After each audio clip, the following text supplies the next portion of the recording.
બેટા ઈસી અને આઈસીમાં શું ડિફરન્સ છે? ઘણા બધા લોકોને આનું કન્ફ્યુઝન છે, તો એ પણ તમને અહીંયા ઘણું દૂર કરી દઈશ. ઈસી જે છે બેટા એ કઈ ઇન્ડસ્ટ્રીમાં કામ કરે અને આઈસી કઈ ઇન્ડસ્ટ્રીમાં કામ કરે.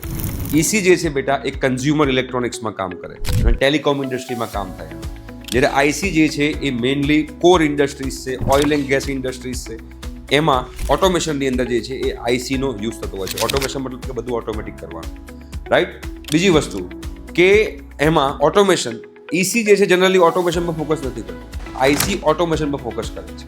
ઓકે.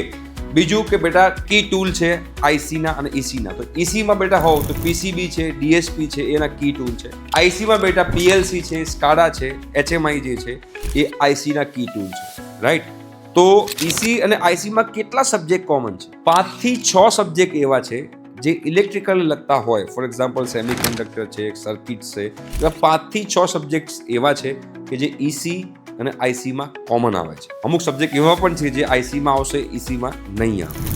ઈસીના વિદ્યાર્થીઓ પણ આઈસીમાં પોતાનું કરિયર બનાવી શકે છે અને આઈસીના વિદ્યાર્થીઓ પણ ઈસીના ફિલ્ડમાં પોતાનું કરિયર બનાવી શકે છે જો પેલા 4-5 સબ્જેક્ટ જે કોમન આવે છે એની ઉપર ફોકસ કરે, રાઈટ. તો આઈ હોપ સો કે તમને થોડો ડિફરન્સ ખબર પડી ગઈ હશે. Thank you so much.